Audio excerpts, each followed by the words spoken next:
ඇත්තටම 2019 පස්සේ රැකියාගත කිරීමක් සිදු නොවන නිසා අපිට වයස්ගත වීම වයස වැඩි වීම නිසා 45 ඉක්මනට දැන් ඇත්තටම එකතු වෙමින් තියෙනවා.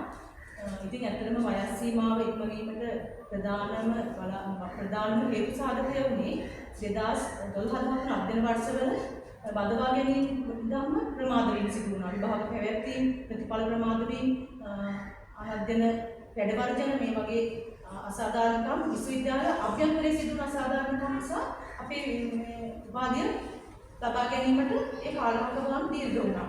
ඒ නිසා ඉතින් ඒ වගේම ඒකත් එක්කම කොරෝනා වසංගතය පාස්කු ප්‍රහාර මේවා බලපෑම නිසා අපේ වයස් සීමාව ඉක්මව ගියා. ඉතින් ඒක ඇත්තටම අපේ වයස් සීමාව අපිට වයස අල්ලලා නතර කරගැනීමේ ක්‍රමවේදයක් නැහැ. ඒක නියම ධර්මයක්. ඇත්තට ධර්මීය ධර්මතාවයක්. ඉතින් වයස කියන දේ. ඉතින් මේකට වගකිය යුත්තෝ කවුද? අපිට මේකට වැරද්ද. විශ්වවිද්‍යාලවල පවතින අභ්‍යන්තර ගැටලු සහ රටේ පැවති ස්වාභාවික හේතු ඒව පදනම් කරගෙන අපේ වයස් සීමාව ඉක්මවීම අපේ වරදක්ද? ඉතින් මේක අපි ඇත්තටම වරදාරයට යොමු කරන්නේ මේ අවුරුදු 5 තුළ පිරිසට අපිට සාධාරණයක් කරන්න කියන එක අපි ඇත්තටම විවිධ ලිපි මාර්ගයේ සාකච්ඡා මාර්ගයේ මේව දැනුම් දුන්නත් අපිට කිසිදු සාධාරණයක් ලැබුණේ නැහැ. ඒ වගේම මේ කලින් පැවති රජයන් වලදීත් අපි විවිධ බලපෑම් කරමින් විවිධ දේශපාලන පක්ෂ මැතිවරණවරුන් සඳහා මේ සඳහා විසඳුමක් ලබා ගැනීමට අපි ප්‍රයත්න දරුවා අපිට සාධනීය ප්‍රතිඵල ලැබුණේ නැහැ. නමුත් අපි දැඩි විශ්වාසකින් උදතාවට තැන දෙන සුදුසුතාවට තැන දෙන ආණ්ඩුවක් විදියට ඒ වගේම බලයට පත් වීමට පෙර මේගොල්ලෝ අපිට දුන්නා පොරොන්දු දුන්නා. ඒ වගේම බලාපොරොත්තු තිබ්බා අපිට සාධනීය ප්‍රතිඵල ලබා දෙනවා කියන ඉතින් ඒ දැඩි විශ්වාසය මත අපේ සාම්ප්‍රදායික ඡන්ද පවා වෙනස් කරමින් අපි මේ රජයේ බලයට පත් කරන්න උත්සුක වුණ අපේ දෙමාපියන්ගේ ඡන්ද වෙනස් කරලා අපි ඇත්තටම මේ අවස්ථාව ලබා දුන්නේ අපිට මේ අපේ ගැටලුවට සාධනීය විසඳුමක් ලබා ගන්න පුළුවන් එකම ආණ්ඩුව මෙයයි කියලා සිතාලා. ඉතින් නමුත් අපි තවමත් අඳුර යටපතගාමි අපේ ගැටලුව විසඳුමක් අපි හොයනවා. අපි අතරමං වුණා. ඒ වගේම ගහෙන් ගැටලු නිහඬ ගුණා යන වගේ අපි ඊටාම කේන්ද්‍රීය ජනක සෝචනීය ජනක ගැටලුවක් විදිහට මේ සමාජගත වෙමින් මේ සඳහා විසඳුම් සොයමින් අපි ඉච්ඡාබංගතටපත් වෙලා සිටිනවා. ඉතින් ඒ වගේම අපේ වයස් සීමාව ඉක්ම වෙලා තියෙන්නේ අපේ වරදක්ද?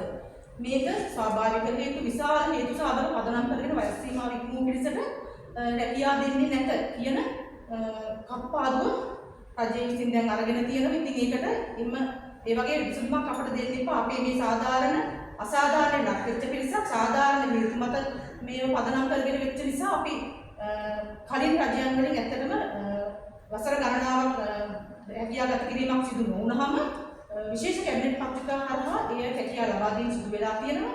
ඒ නිසා අපි මේ අවස්ථාවේදී රජයෙන් තාමත් ආයාචනාත්මකව ඉල්ලනවා මේ වයස් සීමා වැඩි පිරිස වෙනුවෙන් අපිට විශේෂ කැබිනට් පත්‍රිකාවක් ඉන්නෝ මේ අවස්ථාව සලසලා දෙන්න. ඒ වගේම මම තව දෙයක් කියන්න කැමතියි. පැවති රාජ්‍ය යාන්ත්‍රණයන්ගේ පැවති අධ්‍යාපන ක්‍රමවේදයන් තුළ පැවති විෂයන් වලින් අපි උපාධිය හැදෑරුවේ. කලා උපාධියක් හැදෑරුවා. ඉතින් කලා උපාධිය හදාරන එක හැල්ලුවට ලක් කරනවා. ඉතින් අපේ වයස් සීමාව ඉක්ම වෙලා කියනවා. ඉතින් අපි කාටද මේක කියන්නේ? අපි රටේ බලගත් නිලධාරීන්ට රජයේ නායකයන්ට හැර අපි කාටද මේක කියන්නේ? ඒව බලපෑවේ අපේ වරදින්ද? මේකට අපිට විසඳුමක් ලබා දෙන්න. ඒ වගේම තව මතයක් තිබුණා මේ කලින් සමාජ තත්ත්වයන් මතයක් තිබ්බා රටේ රාජ්‍ය නිලධාරීන්ට පිළිගත් තැනක් තිබ්බා. ඒ වගේම ණය පහසුකම් දුන්නා. ඒ වගේම උපාධිධාරීන්ට විශේෂ වරක් ප්‍රසාද දුන්නා. ඉතින් අපි ඒ වැනි සමාජ වටපිටාවක ජීවත් වෙනකොට අපි හිතුවා අපි මේ වගේ උපාධියක් හදාරන්න ඕනේ කියන එක.